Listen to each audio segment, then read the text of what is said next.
নমস্কাৰ বন্ধুসকল, মোৰ অন্য এটা ভিডিঅ'লৈ আপোনালোকক স্বাগতম জনাইছোঁ। বন্ধুসকল, আজি আমি আলোচনা কৰিম অসম পুলিচ আৰু লগতে কামাণ্ডো বেটেলিয়নৰ ওপৰত।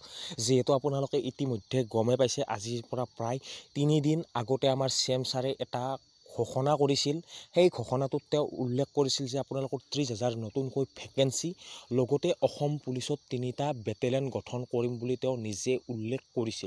আজি এই ভিডিঅ'টোৰ মাধ্যমেৰে আপোনালোকক এই 3টা বেটেলিয়নত আপোনালোকৰ কি থকাৰ সম্ভাৱনা আছে, কামাণ্ডো বেটেলিয়ন থাকিব নেকি, আজি এই ভিডিঅ'টোৰ মাধ্যমেৰে আপোনালোকক জনাবলৈ চেষ্টা কৰিম। আপোনালোকে ভিডিঅ'টো স্কিপ নকৰাকৈ শেষলৈকে সম্পূৰ্ণকৈ চাই থাকক, কাৰণ আপোনালোকৰ বাবে বহুত ভাল খবৰ। যদি মোৰ চেনেলটোত প্ৰথমবাৰ কাৰণে ভিজিট কৰিছে, তেতিয়াহ'লে মোৰ চেনেলটো ছাবস্ক্ৰাইব কৰক আৰু কাষত থকা বেল আইকনটো প্ৰেছ কৰক। চাওক বন্ধুসকল, যিহেতু আপোনালোকে এতিয়া ভালদৰে প্ৰিপাৰেশ্যন চলাই আছে আগন্তুক আহিবলগীয়া ফিজিকেলৰ কাৰণে, হয়তো আপোনালোকৰ ফিজিকেল হয়তো যিকোনো ফেব্ৰুৱাৰী হওক বা জানুৱাৰী হওক, যিকোনো এটা মাহত আপোনালোকৰ ফিজিকেল হ'বলৈ গৈ আছে। কিন্তু তাৰ আগতে এটা ভাল খবৰ আহিছে।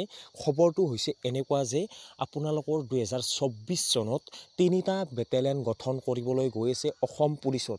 এতিয়া বহুতে ভাবিছে এই 3টা বেটেলিয়ন কামাণ্ডো বেটেলিয়ন নেকি, কাৰণ যিহেতু কামাণ্ডো বেটেলিয়নত 10টা বেটেলিয়ন গঠন কৰা কথা আছিল, বাকীকেইটা গঠন কৰা নাই। আপোনালোকৰ প্ৰায় 4 বা 5টা কামাণ্ডো বেটেলিয়ন গঠন কৰিবলৈ এতিয়াও বাকী আছে। যিহেতু কামাণ্ডো বেটেলিয়নৰ কাৰণে প্ৰায় সংখ্যক ল'ৰা ছোৱালী ভালদৰে প্ৰিপাৰেশ্যন চলাই এতিয়াও আছে।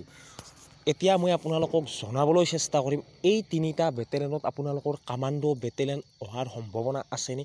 হয় বন্ধুসকল, আপোনালোকৰ এই 3টা বেটেলিয়নত কামাণ্ডো বেটেলিয়ন অহাৰ সম্পূৰ্ণ সম্ভাৱনা আছে।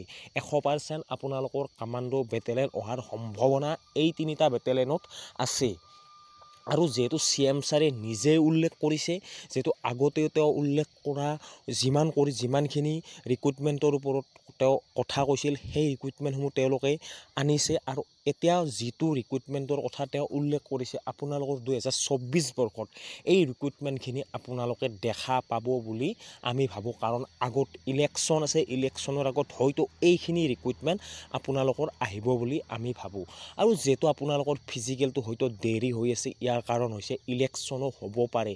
যিহেতু বৰ্তমান ইলেকশ্যনৰ কাম কাজত সকলোৱে ব্যস্ত আছে, হয়তো ইলেকশ্যনৰ কাৰণেও আপোনালোকৰ ফিজিকেলটো দেৰি হ'ব পাৰে। আপোনালোকে বুজি পাইছে যে ইলেকশ্যনৰ আগত বহুত কিবা কানি হৈ যাব পাৰে। আপোনালোকে ইতিমধ্যে ভালদৰে জানিছে ইলেকশ্যন আহিছে মানে আপোনালোকৰ ভাল বুলিও ভাবিব পাৰে। কিন্তু আপোনালোকৰ কামাণ্ডো বেটেলিয়ন অহাৰ সম্পূৰ্ণ সম্ভাৱনা আছে। আৰু যিহেতু এই ৰিক্ৰুটমেণ্টতো কেইটামান কামাণ্ডো বেটেলিয়নৰ পদ আহিছে, এই পদকেইটা আগতে আপোনালোকৰ ৰৈ যোৱা ভেকেঞ্চি অভাৰলেপিঙৰ ফলত বা কিছুমান পদ জইন নকৰিলে, এনেকুৱা ধৰণৰ আপোনালোকৰ অভাৰলেপিঙৰ ফলতে হোৱা বুলি ক'ব লাগিব। এনেকৈ ৰৈ যোৱা পদখিনিয়ে আহিছে, আপোনালোকে গমে পাইছে। কিন্তু নতুনকৈ বেটেলিয়নৰ কোনো ধৰণৰ পদ অহা নাছিল। কিন্তু এতিয়া এটা আশাৰ বতৰা আহিছে যে 3টা বেটেলিয়ন মানে আপোনালোকে ভাবি ল'ব পাৰে, যেনেকৈ বেটেলিয়ন ইতিমধ্যে অসম পুলিচত আছে, 3টা বেটেলিয়ন গঠন কৰিবলৈ হ'লে কিমান সংখ্যক ল'ৰা ছোৱালীৰ প্ৰয়োজন হ'ব সেইটো আপোনালোকে ভালদৰে জানে। যদি 3টা বেটেলিয়ন আহি যায়, এটি বৃহৎ ভেকেঞ্চি বুলি ধৰি লোৱা হ'ব আৰু বহুত বেছি পৰিমাণে ইয়াত পোষ্ট দেখা যাব আৰু ল'ৰা ছোৱালীসকলে এপ্লাই কৰিব পাৰিব। আপোনালোকে সাজু হওক। এতিয়া যেনেকৈ আপোনালোকে প্ৰিপাৰেশ্যন চলাই আছে, এই 3টা বেটেলিয়নৰ কাৰণে আপোনালোকে ভালদৰে প্ৰিপাৰেশ্যন চলাই যাওক। আপোনালোকৰ বাবে ভাল খবৰ, আপোনালোকৰ কামাণ্ডো বেটেলিয়ন অহাৰ 100% সম্ভাৱনা আছে। আৰু আপোনালোকে বৰ্তমান ফিজিকেলৰ কাৰণে ভালদৰে প্ৰিপাৰেশ্যন চলাই থাকক, লগতে ৰিটেন এক্সামৰ কাৰণেও আপোনালোকে ভালদৰে প্ৰিপাৰেশ্যন চলাই থাকক, যাতে এইবাৰ আপোনালোকৰ ড্ৰিম বা সপোন, আপোনালোকৰ মা দেউতাৰ সপোন, আপোনালোকে চাকৰিটো ল'ব পাৰে। আজিৰ ভিডিঅ'টোত এইখিনি। আজিলৈ আহিছোঁ। জয় হিন্দ।